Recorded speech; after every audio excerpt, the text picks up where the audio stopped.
The person you love is supposed to be there for you and protect you from anything or anyone who could do harm. In some scenarios, that same person ends up being the one who stabs you in the back the hardest. This is the case of Kassandra Cantrell.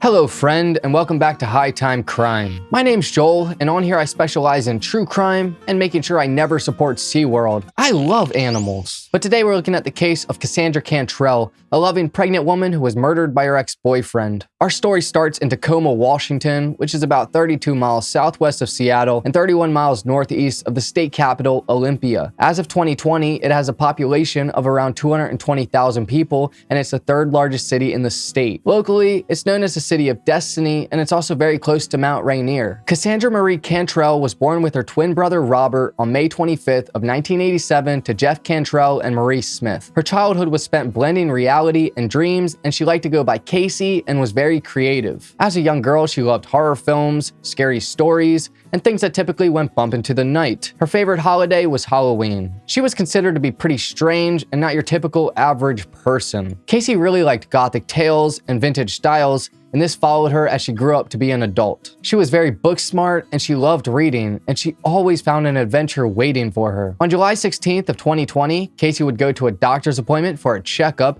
and it was there that she found out she was pregnant. Even though this was completely random and not planned, she was still very excited about it. Casey had plans for the baby, or possibly babies, because they could have been twins, to buy a bunch of Mr. Rogers, Sesame Street, and old Disney stuff because she wanted the baby to have a sort of gentle, magical life. She already picked out names for whether it would have been a boy or a girl. Casey had a best friend named Alexandra McNary who was planning her baby shower, and instead of pin the tail on the donkey, they were going to play pin the diaper on the baby games. But sadly, Casey's baby shower would never take place. On August 25th, the day before she was supposed to go to her first ultrasound, she disappeared. She was last seen leaving her home at 8:35 in the morning in Parkland on a neighbor's Ring video. This made Casey's family and friends very worried. Her family said that it was very unlike her to do anything like this, and that something was very wrong because she would never leave her dogs. Her mother Marie said she would have taken her dogs. If she took nothing else, she would have taken her darn dogs because they're her babies. Marie became absolutely devastated by this. Casey was her only daughter, and everyone was very excited about her having children. The last encounter Marie remembers was during a phone call where she accidentally woke Casey up, and then they talked for a bit and said they love each other,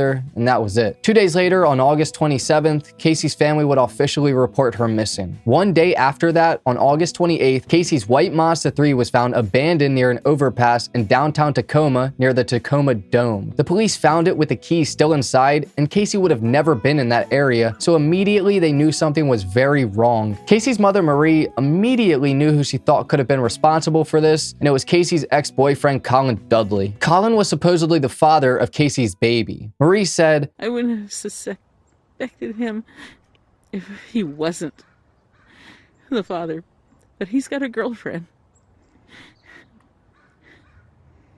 So I don't know what that might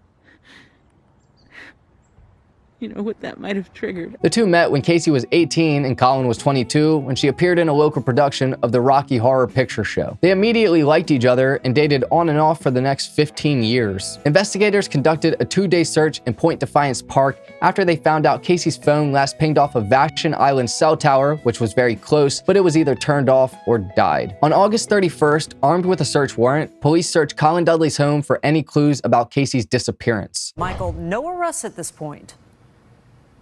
No arrests, no one detained according to deputies, but I do want to show you behind us. You can see the front door to this home still open where they served that warrant here near South K Street and 35th Street this evening as the search for that missing pregnant woman intensifies. On September 1st, the day after, police declared that they are now handling the case as a homicide unless something told them differently. Unfortunately, this is a tough word for the family and everybody to hear, but we are working this case as if it's a homicide until something tells us differently.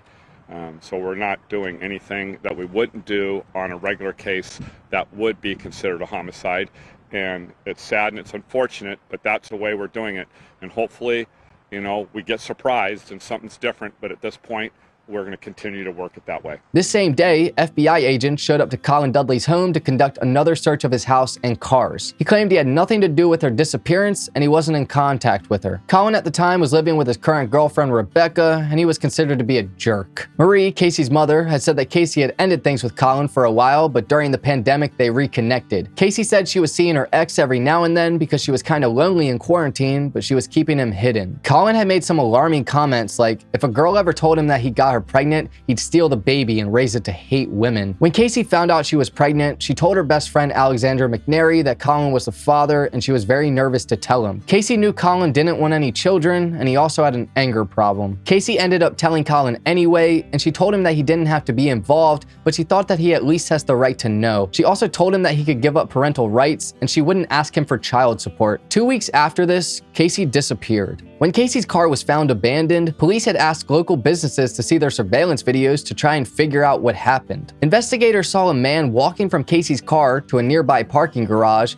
and from there, he climbed into a truck and drove away. Using this footage, they were able to run the license plate on the truck, and it came back to none other than 37-year-old Colin Dudley. The same day, the FBI raided Colin's house and found blood in the basement. They also seized his phone and truck, and they were able to tap into the data from a GPS that was located inside. He claimed he hadn't seen Casey in years, despite what all of her family told police. Using this information, they were able to put together a timeline of events during Casey's last day. On August 25th at 6:55 a.m., Colin went to Costco and purchased a box of 50-gallon trash bags. Then at 8:11 a.m., Colin pulled a Chevy Silverado into the Tacoma Dome parking garage, pulled a mountain bike out of the back, and rode off on it and left the truck there. At 8:35 a.m., Casey is now seen leaving her house in Parkland. 14 minutes later, at 8:49, Casey received a text message from Colin Dudley. What was said in these messages is unknown, as it hasn't been released to the public yet. Colin had Casey not by her real name, but by the name Velma. It's pretty ironic because Casey had actually dressed up as Velma from Scooby-Doo one year for Halloween, so perhaps Colin knew this. After receiving this text, Casey then traveled to Colin's house and her phone pinged there for a few hours. Colin's phone, however, kept turning on and off, and at 9:56 a.m., it turned off until 10:33 a.m. He then called the security company, ADT, to report that he keeps having problems. Then about 20 minutes later, at 10:53 a.m., Colin texted his girlfriend Rebecca and said not to freak out about ADT calling and the security cameras being down, that he's working on getting it fixed and it's his fault. And then at 11:39 a.m., Colin turned his phone off yet again, but he didn't turn off Casey's, and her phone was picked up by cell towers moving to where her car was found. Colin was then seen on security cameras wearing a fedora and latex gloves and getting out of Casey's car and walking towards the Tacoma Dome. He then got into his truck with Casey's phone and traveled to the Owen Beach area of Point Defiance Park, and this is where the phone stopped pinging. Colin threw her phone into the water here and drove away, and then at around 1:30 p.m., his phone turned back on at his house. He then texted his wife and employer again throughout the next few hours. What exactly happened in Colin Dudley's basement is unknown, but what we do know is that on September 22nd of 2020, the GPS device in Colin Dudley's truck led them right to Casey's body. The investigators followed one of the routes and came upon a hillside near Tacoma, where down below they discovered Casey wrapped in garbage bags. She had been stabbed numerous times and had multiple skull fractures. Colin Dudley was immediately arrested and held without bail due to the insane amount of evidence against him. Detectives arrested Cantrell's 37-year-old former boyfriend at his Tacoma home.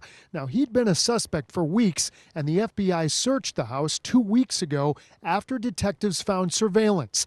They say it clearly showed the man parking Cantrell's car near the Tacoma Dome, leaving the keys inside and riding a bike back home. Well, unfortunately, today this case came to a sad conclusion. Unfortunately, we were expecting this conclusion. All the evidence and search warrants paid off, and we ended up here and we're able to put a conclusion on this and bring somebody to jail to hold them accountable for her death. 4 days later, on September 26, he stood before a judge and was formally charged with first-degree murder. Colin pleaded not guilty, and his bail was set at $2 million.